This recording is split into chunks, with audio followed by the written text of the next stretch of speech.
Hello सम्पूर्णमा नमस्कार। मेरो च्यानलमा सबैलाई स्वागत छ। आज म जाँदैछु हरियो केराको अचार बनाउन। कसलाई मनपर्छ हरियो केराको अचार? मलाई चाहिँ साह्रै मनपर्छ है। अब म चाहिँ ल स्टार्ट गरौँ है। यहाँ चाहिँ मसँग अलिकता केरा रहेको छ। यो चाहिँ मैले फ्रिजबाट निकालेको भएर पानी पनि जस्तो देखेको हो। यो चाहिँ यस्तो छ, केरा चाहिँ सानो सानो छ, धेरै ठुलो पनि छैन। यो चाहिँ के भन्छन्, हरिछाल चाहिँ होइन, अर्को के भन्छ यसको नाम पनि यस्तो आएन। एकदम मोटो मोटो केरा हुन्छ नि, हो त्यो चाहिँ हो। त्यसलाई चाहिँ अब चाहिँ तातो पानीमा उबाल्नुपर्छ है। मैले चाहिँ यहाँ पानी बसालिसकेको छु। अब यसको टाउको र खुट्टा चाहिँ फाल्नुपर्छ है। कतिजनाले बोक्रा पनि फाल्नुहुन्छ। अब मैले चाहिँ फालिनँ किनभने यत्तिकै मिठो लाग्छ। हेर्नु, हल्का हल्का अलिअलि मोटो मोटो भएको चाहिँ मैले हल्का तासेर फालिदिएको छु बाहिरको, तर सबै चाहिँ फालेको छैन। हजुरहरूले यस्तै गरी बनाएर खानु होला, एकदम मिठो हुन्छ। फालेर नि सकिन्छ। अब चाहिँ मैले काटेर रेडी पारेकै छु। यसमा चाहिँ कालो कालो चोप जस्तो चोप टाइपको आउँछ कि, त्यही भएर हामीले यसमा एकचोटि सर्लक्क पखाल्छ। पखालेपछि यसमा कालो कालो भएको त्यो चोपहरू चाहिँ जान्छ। यसरी चाहिँ मजाले हामीले पखाल्नुपर्छ। हेर्नु, मैले पखालेर रेडी पारिसकेँ। यतातिर पानी पनि तातिसक्यो। अब चाहिँ मैले सबै त्यसमा राखिदिन्छु।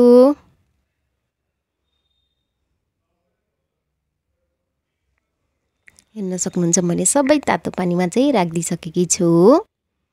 हामीले यसमा नुन पनि राख्न सक्छौँ, यत्तिकै बोइल गर्न नि सक्छौँ।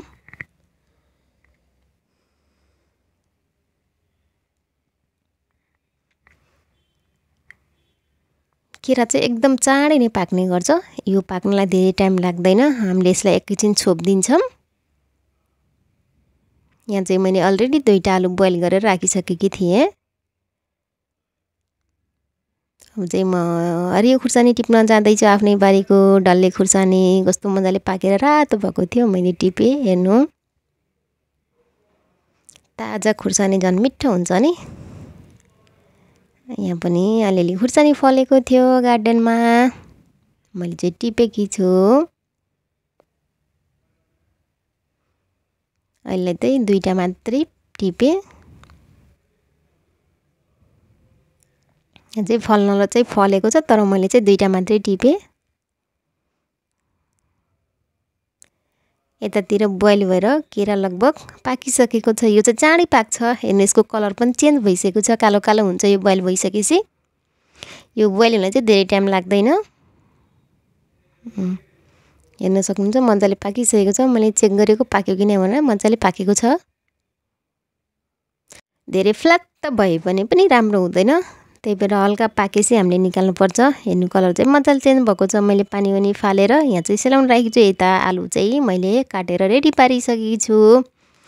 अब चाहिँ यसलाई चाहिने आवश्यक सामग्रीहरू मसँग एउटा लेमन रहेको छ। अनि चाहिँ अब अचारलाई त जान्नुपर्छ, नजानिकन मिठो हुँदैन। त्यही भएर चाहिँ म चाहिँ झान्न जाँदैछु। यहाँ चाहिँ सानो प्यान तताएर त्यसमा तोरीको तेल राखेँ।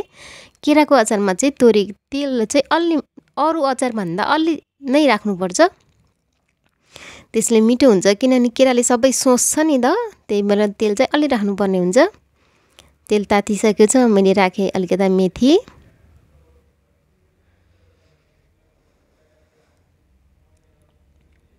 मेथी चाहिँ हल्का रातो रातो गरी मात्रै पर्छ, मैले धेरै डढाउँदिनँ।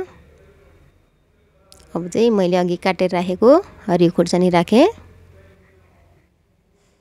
यहाँ चाहिँ आवश्यकता अनुसार बेसार। यता यो पनि सेलाइसकेको छ, मैले चाहिँ झान दिएँ। अब यो चाहिँ अचार मसला हो। 1/2 स्पुन चाहिँ मैले अचार मसला राखेकी छु। यो खुर्सानी अनि रातो खुर्सानीको धुलो, नुन, रातो खुर्सानीको धुलो, अनि यो लेमन,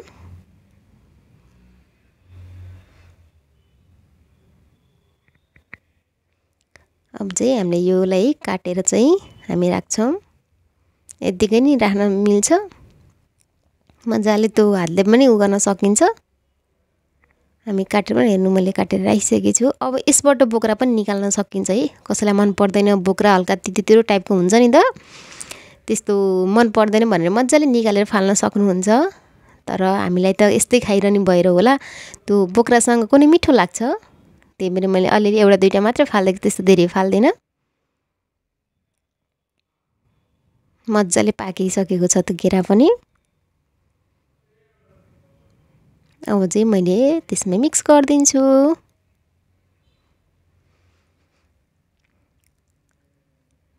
अब यो चाहिँ मोल्नुपर्छ। यसलाई मोल्दाखेरि हल्का हातले मोल्नुपर्छ, किनभने यो चाहिँ एकदम प्लातप्लुत हुन्छ। मैले चाहिँ हातले मोल्छु, हजुरहरूले चम्चा युज गर्न नि सक्नुहुन्छ। एकदम हल्का हातले चाहिँ यसलाई मिक्स गर्नुपर्छ। धेरै त्यो लगायत जोडले त्यो भयो भने त पचात पुचुतै हुन्छ के। हेर्न सक्नुहुन्छ कस्तो राम्रो भएको थियो अचार, अनि खानामा पनि टेस्टी भएको थियो। यसको फाइनल लुक चाहिँ यस्तो थियो। अचार बनेर रेडी भइसकेको छ है, केराको अचार, हरियो केराको अचार। हजुरहरूले पनि यस्तै गरी बनाएर आफ्नो स्वादअनुसार भुजासँग, खानासँग, चिउरासँग, रोटीसँग, जेसँग नि खान सक्नुहुन्छ।